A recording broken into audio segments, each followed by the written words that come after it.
Today, we'll introduce GTM Engineer School briefly, and then Yash will share a bit about the workflows you'll learn in GTM Engineer School, which kicks off Tuesday, April 29th. So, this is the agenda. Do a little intro.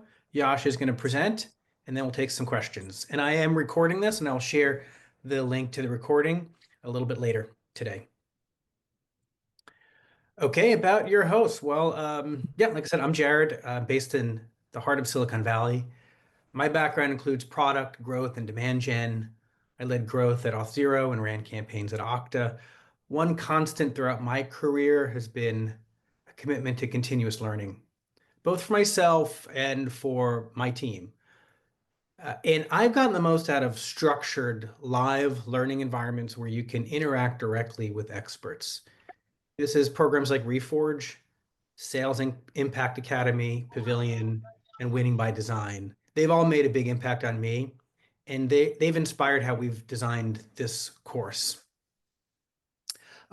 Yash probably needs no introduction, but I will let you go introduce yourself, and then I've got a couple more slides. Yeah, no, let's do it. I'll keep it quick because I think people really want to get into it. But I think wide, diverse background, obviously currently running the education department over at Clay.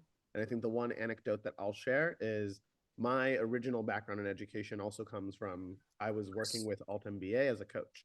And I think that had a tremendously powerful impact on my life because it was the opposite of every online learning experience I'd ever had, where I would just go to Coursera, take a quiz, sort of get some knowledge, but never really build a skill. And instead, we were spending 15 hours on Zoom a week for 4 weeks. I made some of the best friendships I've ever made in my life through that kind of interactive learning experience. And I also grew radically as a person. And so being able to do that in different contexts and ways is super exciting to me. And I love what we're doing with the GTM Engineering School. Cool. Thanks, Yash. So the tech is evolving faster than I can keep up. That phrase, I've heard variants of that from a lot of folks. AI is absolutely transforming how go-to-market teams operate, and the ones that learn how to use it effectively will pull ahead. But to be honest, the GTM tool landscape can feel overwhelming, and learning it all on your own is tough, and that's why we've built this program. We've assembled 30 top voices from founders to educators to seasoned GTM operators to help you through the noise. This isn't just lectures, it's project-based, hands-on learning. You'll walk through 16 practical mini projects using 5 of the most powerful tools in the GTM stack. You'll get frameworks, case studies, and best practices, but most of the learning happens through doing. No prerequisites are required. It's beginner friendly and it's made for people in RevOps, sales, growth, content, PMMs, and marketing ops roles. The course includes 28 hours of live instruction spread over 4 weeks. And if you miss a session or two, replays are available. By the end, you won't just understand the tech, you'll be building with it.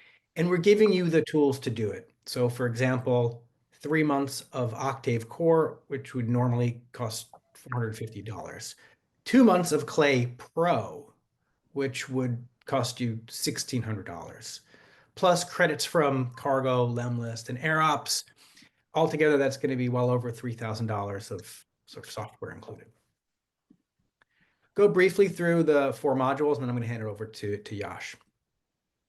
So in week 1, messaging and prospecting, you'll define your ideal customer profile and turn that into a compelling message you can operationalize and activate across channels. You'll walk away with a solid list of high quality leads and a process to score and prioritize them.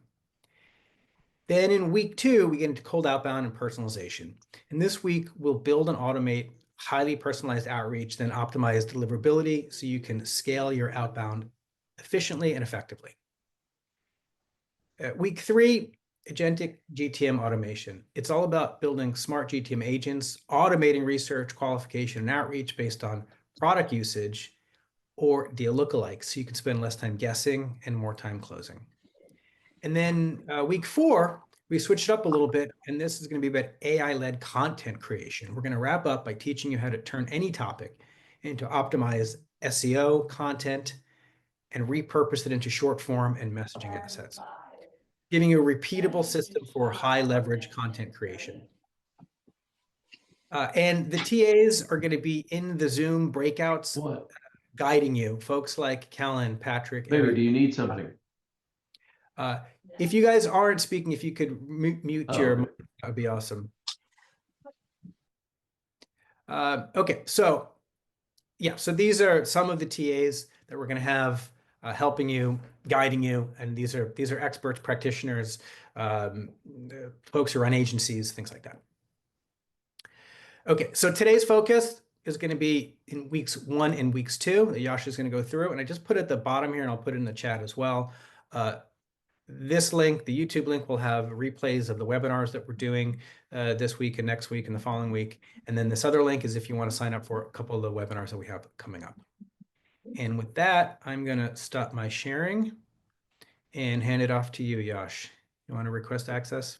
Let's do it. I think we should have it. Let's see if it works. All right. Is Great. everyone seeing my slides here? Awesome. So we're going to give you guys a little teaser, right? We don't have the time to do a full module. Just for context, like Jared was describing. In the course, the way this is going to work is it's going to be something similar to what I'm doing here, where we'll share for, 15 to 30 minutes what exactly we're about to do in the module. And I'm going to first demo it so that you guys know exactly what to expect and what you're doing. And then the part that we're not going to get into, obviously live on the webinar, is we're then going to spend an hour and a half in small breakouts where the ratio is one person, one TA, one teaching assistant to every 2 students, helping you guys actually do this process yourself. Because that's what Jared and I were just talking about, right? That's where the learning happens, not from watching me do it, but from doing it yourself after having just seen how someone else does it and having resources to help unblock you. So what I'm going to preview is quickly a couple of frameworks around prospecting and outbound that we love using here at Clay, a way that we think about Clay broadly speaking, and then jump a little bit into Clay. And while I'm doing that, I'm actually just going to ask people, let's make this off the cuff interactive. Go ahead and drop your company domains that you work at into chat and or your LinkedIn profiles. And I'll just pick one at random when we get to the interactive part and see if we can do that live. All right. So first things first, I think before you jump into complicated software tools, it's really helpful to understand the way in which you're going to approach that tool and what you're going to get out of it. One of the biggest problems I've heard people come up with at Clay and actually struggle with, this is not unique to Clay though, I think it's really true of any of these more complex GTM engineering tools, is where do I start? Because I think a lot of times we're used to software where we just jump in. I think of Superhuman as a good example. The purpose of the software is explicitly clear. It's to help me get through my email faster. I just have to go through the onboarding, get better at the keyboard shortcuts, and use the tool the way it was intended. I don't actually have to go in and creatively think about how to use the tool myself.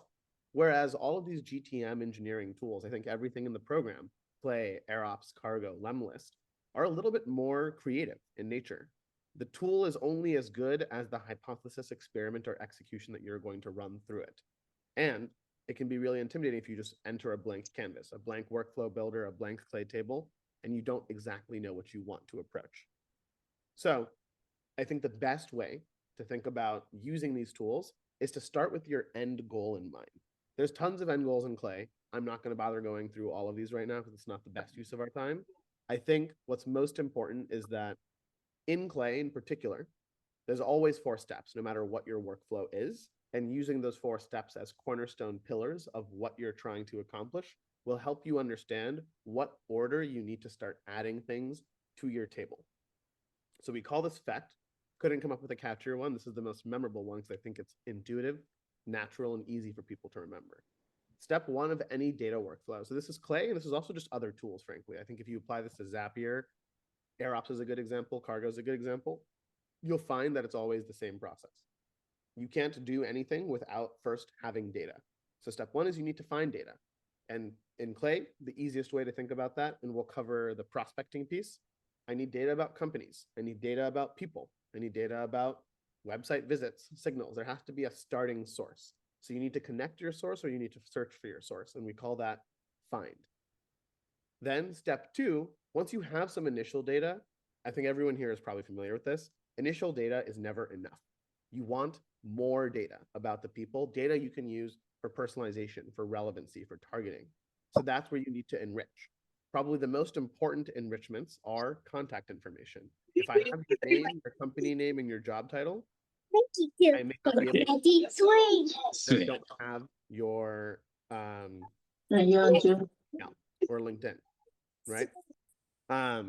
So you can use waterfalls in Clay to enrich. You can use AI in Clay to enrich, and then do a bunch of things from there. Once you then have all of your data, you can transform it. So you can manipulate it, shape it. You can do summaries with AI formulas, clean it in the format that you need it for. And then the last step is you can actually run the whole thing. You can export or execute. I've seen people use both words here. Send that data somewhere else because you're probably living in a Lemlist for sequencing, a HubSpot, a Salesforce for CRM, using data in other ways in AirOps and Cargo, all of that good stuff. So I'm not going to spend too much time on each of these steps because I think frameworks are helpful, but also, you again, learn from practice. These are just slides that we're happy to send afterwards. If you want to know more about the many, many ways you can do each of these steps in Clay. So this, remember, find, enrich, transform, execute. And then the one bonus I'll include here before we actually just jump into software is AI formulas, which I think is really cool, and we'll demo a quick example of as well. Now, what we'll do is let's make sure, can everyone still see my screen? Everyone see Clay now? Awesome. Yes. So let's actually apply this framework to software. I'm going to move this Zoom window out of the way. And I'm going to call attention to a couple of things, right? I'm going to call attention to number one, that first step, find. We have a bunch of different places we can find up at the top here. And I think one of the cool things about Clay in particular is that you're not limited to the prospecting that I think all of us have been used to for the last 2 decades of work, which is I go in, I just find the list of companies, I just find the list of people, and then I enrich that data. Let's say your ICP doesn't live on LinkedIn, then we could also try and find these SMBs through scraping Google Maps.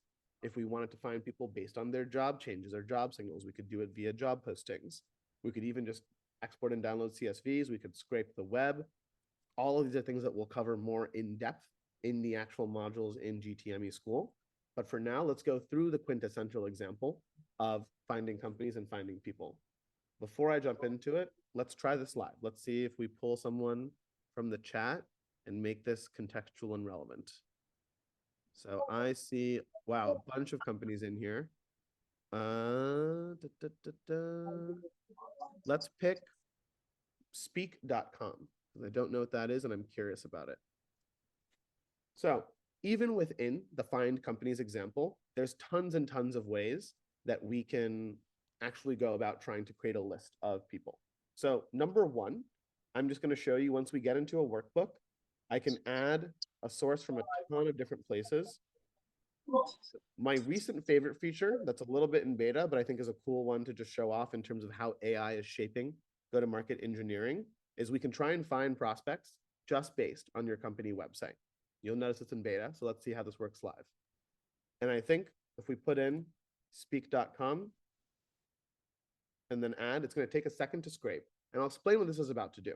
This is about to go use AI to analyze speak.com's website. Think about the competitors, the industry, the company description, what it does, and then use AI to auto-generate a search for us that we can then modify and use to pull in a list of companies or people.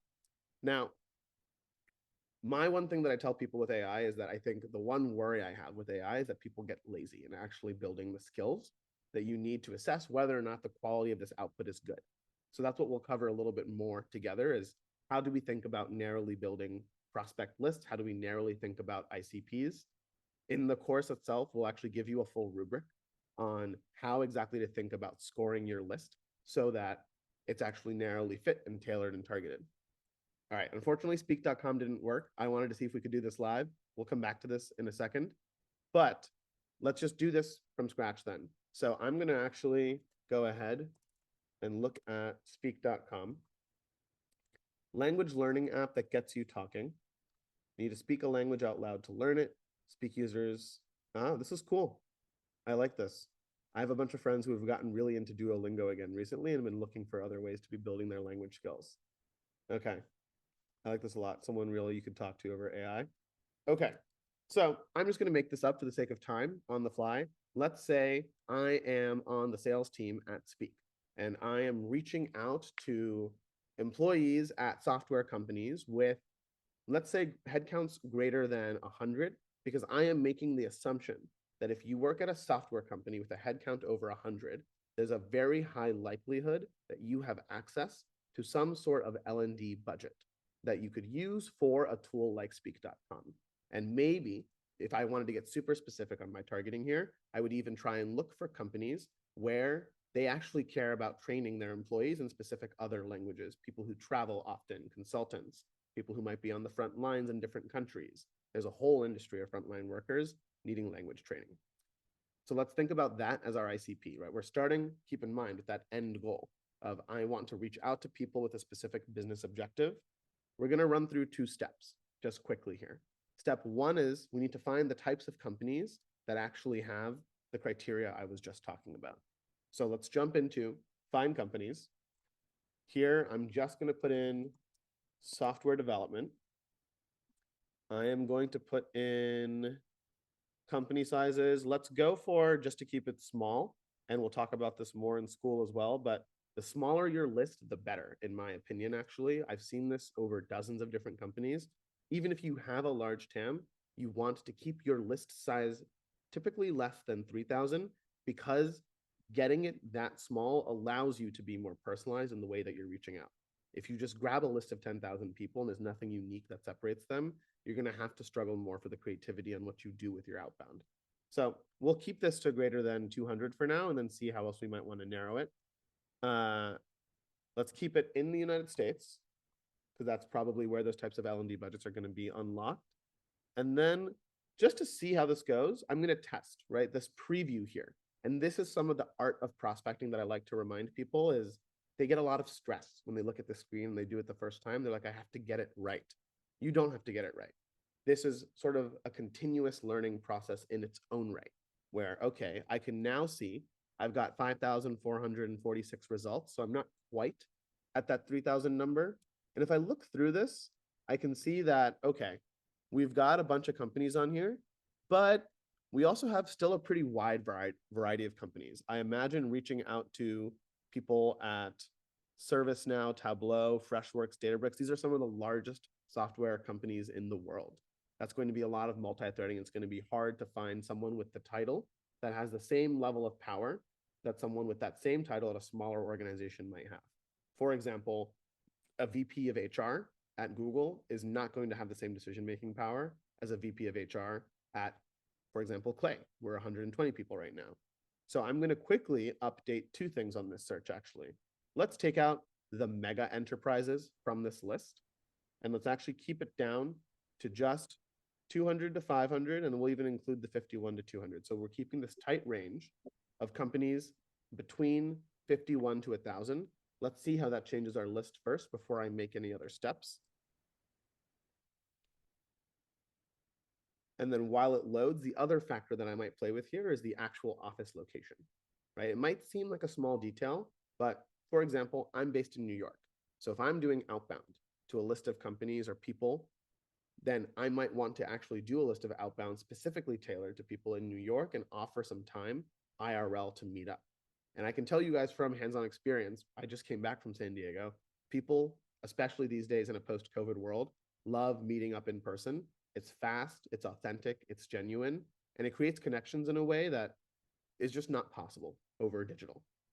I was able to talk to 3 different vendors for our own education learning services that I had email threads going with for the past 2 weeks. We got demos with all of them IRL on Tuesday. We got a sandbox for one yesterday, and we're probably going to implement it Monday of next week. So that kind of speed is what IRL can unlock. And then this search is taking a little bit of time. So what we'll do is refresh this page and then run the same search. So remember, we're doing software in the United States, 51 to 1,000. All right. So I'll come back to that find company search.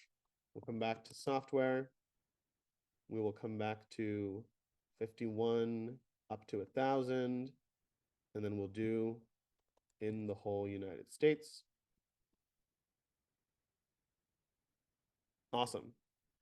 So we're actually seeing a larger list here. The reason why, I just know we're time pressed, otherwise I'd actually ask because I'd be curious if people could see. The reason why is because we have a huge spread probably in that 51 to 200 category that we added that dwarfs the size of the larger companies. So just for the sake of time, we're not going to go super deep into only prospecting because I also want to show you guys some cool AI things. I'm going to put in New York. We're going to hopefully narrow this list down to a couple thousand. There we go, 1,300. Import it to a new table and just continue for free for now. So now I've just got my list of companies. One thing that I could do to this list of companies is I could try and enrich it to see how important language learning is to their employees and or whether or not there's any information about whether or not employees will have budget to spend on something like Speak. So if I had a lot more time, I would write a better prompt. But I think what's really cool about AI today is we can use this Clagent AI web researcher. And I don't have to be a prompting genius just to get started.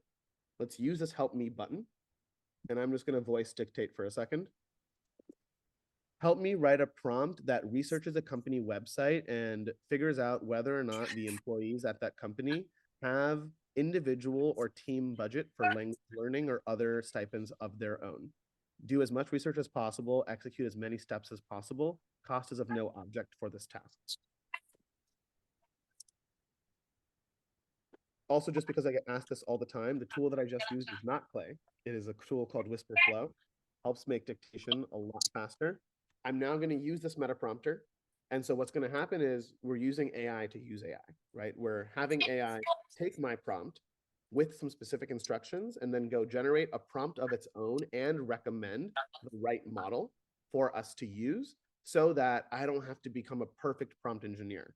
Now, my caveat to this is that prompt engineering is still an important skill and one that we'll dig into more depth later. The quick preview I'll give you guys here is a lot of people I talk to don't use this format. Context, objective, instructions, examples. It's worth noting that talking to AI is still talking to a computer. And so this type of CSS, HTML formatting where you put hashtags to separate sections of your prompt and you give the AI real context on what you're looking to accomplish really helps break down what we call zero-shot prompting into manageable bite-sized chunks. Because the big difference between prompting in any of these GTM tools versus prompting in OpenAI and Claude is that you're not going to get multiple stabs at the apple to get the answer right. Right? I can't chat with the AI back and forth. I could try and replicate it here, but at scale, that's not going to work. And it's also going to cost me thousands of additional dollars. And so getting that first prompt right so that I can nail the accuracy on the first go is really important. This meta prompter helps get me 80% of the way there without having to put in all the effort.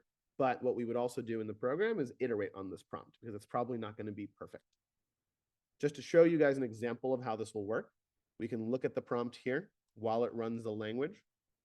And you can see that it did a pretty good job, right? We're tasked with determining a company's website. Here's the objective, employee benefits related to language learning budgets. Start by visiting the domain. It even knows which pages to go to. Mentions of benefits. If there's a search function, document any findings, and then even give some examples. There's a few modifications I would make to this even just looking at it, but for the sake of time and speed, we'll let this run and we'll see if it runs while we're waiting for it.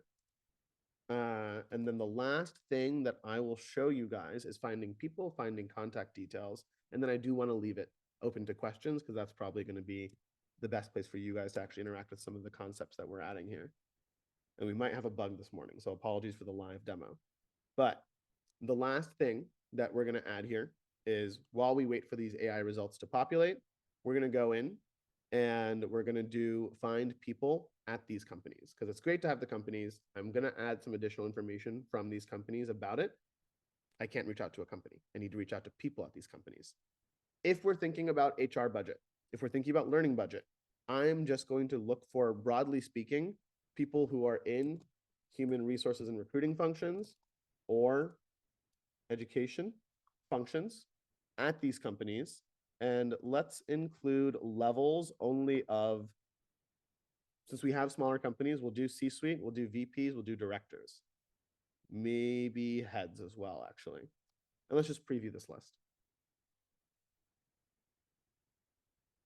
Notice I'm not putting in any of the other filters because I've already done a pretty good job on the company side, right? These companies are limited to New York. Therefore, the people that I'm finding in this list should be smaller as well. That's a list of 800, which you can see at the bottom. So I feel good about that size. I'm going to go ahead and import this to a new table. And then I'm also going to go ahead and add this work email waterfall and this mobile phone number waterfall off the bat. Now, I typically don't advise people to do this when they're first learning Clay because you're not really understanding what's going on here. But for the sake of a quick demo, I think it'll be helpful just to see how this works. And this is the last concept I want to show you guys before I show you one last table and then open it up to Q&A. I think we talked about AI, we talked about prospecting, we talked about web scraping. We've done find companies. Now we're about to do find people. And what I think is really cool, the last step of play that really put us on the map, honestly, in a pre-AI world, is waterfalls. And for anyone who's been in the sales world for a while, I'm sure Jared can relate to this as well. When I was doing BDR AE work back in, gosh, what, 2018? This didn't exist. We had individual subscriptions to 5 or 6 different data providers. And what I had built at the time was crazy advanced. I had built a Google Sheet that would automatically pull in the results via API from every data enrichment provider that we had. But someone still had to go in manually and then filter the sheet down to which emails we thought were valid because we had to use a separate validation service, and then copy paste that data into the next tab in the sheet so that we were optimizing how much contact data we were finding without wasting all of our money finding redundant contact data on all the same people. The waterfalling concept takes what we used to do in like a few hours into a few minutes, because now I'm going through Lead Magic, Find Email, Prospeo, Drop Contact, Hunter, Datagma, Wizza, and then only when we find the email and we validate it, we hide the validation columns just to reduce some visual clutter, but I'll show it to you live. That way we know this is a safe email to deliver to, and then we don't run anything else. We just throw it in the final column. And then we also do this for phone numbers as well. We have a few really cool, like this didn't exist 10 years ago either, phone number validation providers as well, so that you're not just picking up the phone and dialing random people to figure out whether or not they're actually real, or in the worst case scenario, getting the company help desk. And so you can see that data populate automatically. And I don't know, I love the AI stuff. This is still the stuff that blows my mind the most. This was just not possible even 5 years ago to be able to instantly get contact data of this level across this entire scale. So that's almost everything I have to show you guys. I'm going to show you one more thing, right? For the sake of time, we're not going to build this out together live because AI copywriting takes a little bit of practice and purpose. And we use a concept that I recommend everyone use no matter what tool they're in, called AI snippets at Clay. The number one mistake I see people make with Outbound and AI is they're trying to use AI to write the whole email. Not a great approach. Here's why. Your best BDRs and SDRs are never rewriting the whole email. If you watch the process of your best BDRs and SDRs, what they are doing is they are personalizing the subject line sometimes, most of the time. Then they're personalizing the open. They're adding some relevant context and personalization. They may fudge a few words in the ask, but the ask is almost always the same. The ask is, can I have some of your time? The structure of that ask depends on the format of your email. And then maybe if they're going the extra mile, they'll add some context at the end that makes it feel really custom to an individual. And then they'll do that same thing throughout emails in a sequence if they have time. But they're taking a structured email and then modifying it to be contextually relevant to each individual. They're not rewriting the email from scratch every single time. And so we follow that same approach, just using AI to augment it in Clay. And so I'll show you guys a table of how this can look as a final output. And this is the kind of thing that we're going to build together live in the GTM engineering school. So first things first, just to make the PII of the data, this is only people at Clay. You can see here that AI web scraper that we use to go find the learning and development benefits, it's just going and finding LinkedIn profiles here. From those LinkedIn profiles, I'm able to scrape a bunch of additional information about these people using the Clay database. And then what I'm doing is just number one, this is helpful information to a BDR no matter what they're doing. What are the most unique elements of this person's LinkedIn profile? I know their job title, I know the company, I know the headcount. I just want to know what makes this person special? What would speak to them if I were to reach out to them in an interesting way? And this is true for me. You know, if you were to speak to, maybe it's been a while now, but like my debate experience, data science boot camps that got me into education, my alt MBA experience are all uniquely relevant things to me. I'll even go back to Everett, our head of GTM engineering. He talks about perceive all the time. He is such a nerd about computer vision. I love that AI picks this up because he talks about it so much on his LinkedIn. He's got a really great background. He's an engineer, a salesperson. He worked at some really old, boring legacy tech companies and some really exciting new ones. And then big fan of open source. So it's really cool that we're able to get all this kind of information unique to an individual just from AI. And then the last thing that I'll show you guys quickly here is we're using that AI web scraper to go get thought leadership about these people. One of the most effective outreach tactics I had as a BDR was if I could find a blog article, a webinar, an interview, a panel that someone had been on, I could go watch or read that information and then cite something specific from it. Response rates would be 30 to 50% depending on the industry if you could do a good job. Now, I think that tactic has become a little bit old, so don't expect those types of response rates, but the process is still hard. So I'm finding up to 3. You can see here I'm finding podcasts, I'm finding webinars, blog posts, and then if I can, finding a third source of information. And then this is that AI snippets concept I was talking about. We're going line by line and crafting different parts of the email using AI so that we can be much more specific. And so, for example, I'll leave it at subject line. Because we're finding thought leadership, the approach for my copy here is going to be your insights on blank. And then I want to reference what the thought leadership is about. And that's what AI is able to do, is to take the context, take the content, and then output its own copy. And then we're doing that for first lines, second lines, third lines, etc. And as a final element of this, just to preview what you're able to get to, I'm going to pick a funny one because I like the funny ones. You can obviously control these with voice and text in your prompting. Here's an example of what it output for Scott, who's our head of content. Just listen to his podcast on the real stories behind business leader success. Love this line in particular. That line could be improved, but we'll work on it. Long shot. Notice this middle part, right? Everything from long shot to the as well is boilerplate. We're not using AI for that.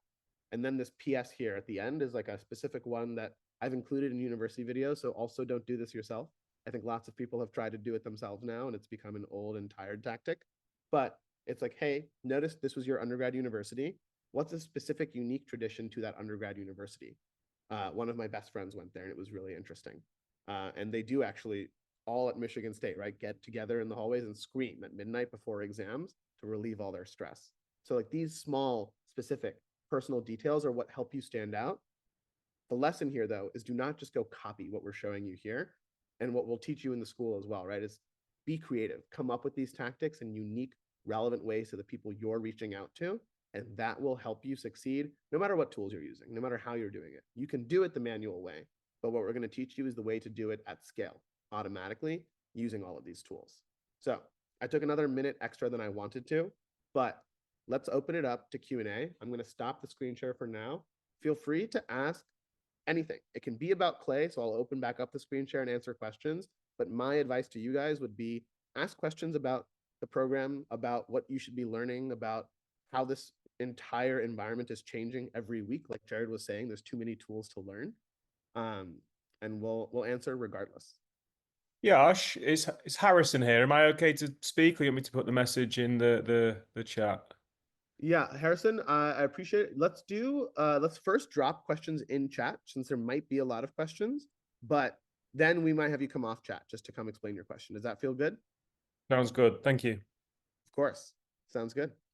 And then also I'm going to catch up on the chat while people type some of their questions in. Yeah, Jorge talking about that prompt context and setting. So good. Jason, wow, we got a lot of former Clay cohorts people here as well. I love that. All right. Carl, let's look at the questions that we get, but then depending on the time, we'll potentially come back to the prompt specifically. Lydia, yes, let's do this. I'm actually just going to share. A couple of people look like they're asking about the prompts from that table that I was just sharing. So let's make this easy. I'm just going to drop this link into the Zoom chat. If you go to this link, you will get a template of that table that has all of the prompts in it. So you can go in, see how they're prompted, see how they're modified. I didn't have the time to spend, diving into all 8 of the AI prompts. but very, very useful. Okay, I'm going to jump through a couple of these questions rapid fire. Balaji is asking, for a total beginner, how should you prepare ahead of the school? My 2 cents, I'm curious if Jared has anything else to add here. Look at the tools that we're using, look at the preview of the outline that we're going through, and just try and get yourself familiar with these tools. Try and use them yourself for the things that you're most excited about. That will hopefully help you maximize the live learning time that we have, because you're not going to be starting from 0. You're going to be starting from 10 or 20. Yeah, I'd agree with that. And we're going to send out pre-work ahead. It's not a lot of pre-work, but it's going to be largely setting up your accounts and the tools, and then pulling together some specifics about your product, your company, your audience targets, etc., so that you can use them in the exercises in the course and have a usable output for your organization. Yeah, exactly. All right, we're going to run through the rest of these questions just because we were limited on time. Harrison, interested to question the LinkedIn scraping with what happened to Apollo, et cetera, recently. So here's an important detail. While we are getting LinkedIn profiles and using those profiles to reference more data about those individuals, Clay is not scraping LinkedIn. We have never scraped LinkedIn since the beginning of Clay because of exactly what happened with Apollo, and there's another one that I'm blanking on. There are data providers, for what it's worth, that you can connect to in Clay if you really, really want to directly scrape LinkedIn. Phantom Buster is a good example. You can use your Phantom Buster key in Clay.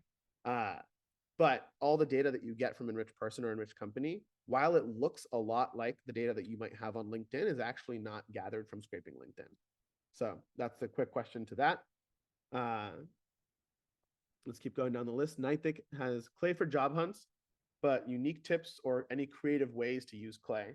That's a fun question. There are lots of creative ways to use Clay, right? Obviously, our branding is around go-to-market engineering, but at our core, this is a fun bit of Clay history. It was a horizontal SaaS tool for the first 5 years of its existence. It was just like Rose.com. It is a spreadsheet you can connect APIs into. We focused in on go-to-market because it was the best use case for us to now have the market traction and pull that you guys have maybe been seeing on LinkedIn. But at its core, the product is still the same thing it was 7 years ago. We've just built a lot of specific go-to-market enrichments, but all those go-to-market enrichments are also data enrichment. So I'll name 2 off the top of my head, creative use cases that are not at all go-to-market related. Number 1 is someone actually internally for their onboarding project 2 weeks ago built a Clay table that uses scheduled sources. Every week on Tuesday and Thursday in New York, they release the new court times for tennis courts. And so it's really hard to have someone go and then book the courts for you and figure out what to book. So her table goes, finds which courts are available, figures out which times are available on her schedule for that week based on her Google Calendar, and then uses something like Browserbase or OpenAI Operator to go and actually book 2 sessions for the courts she wants to have. And I think there's a bunch of other people building bots as well, so it works like 60% of the time, but it's cool that she's able to do that.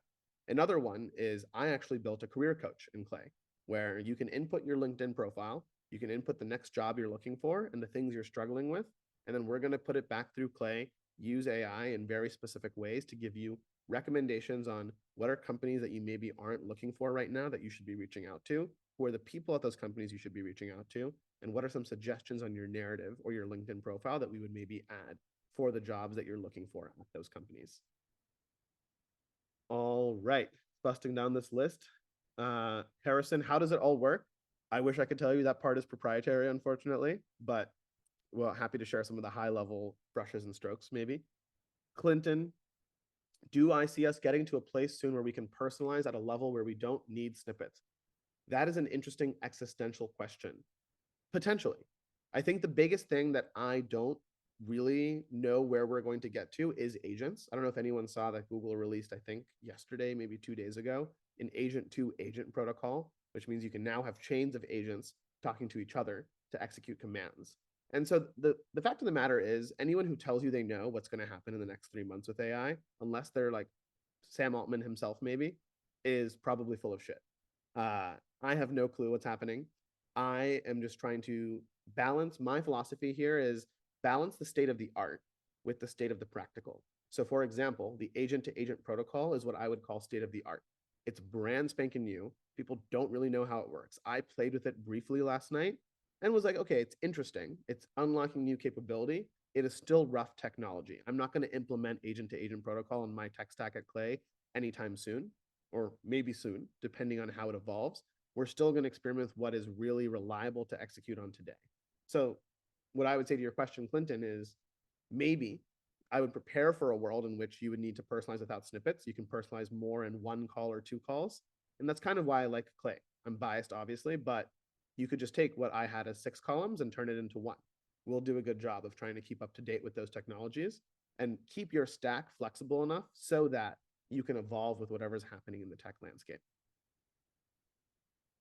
All right, blasting through questions. I know we've only got 2 minutes left. Doug, is the first tier still $149 a month, or have we offered a less expensive one? Unfortunately, the first tier is still $149 a month, but like Jared said earlier, if you're a part of the GTM engineering school, you'll get access to our pro plan tier features for 2 months included as part of the school.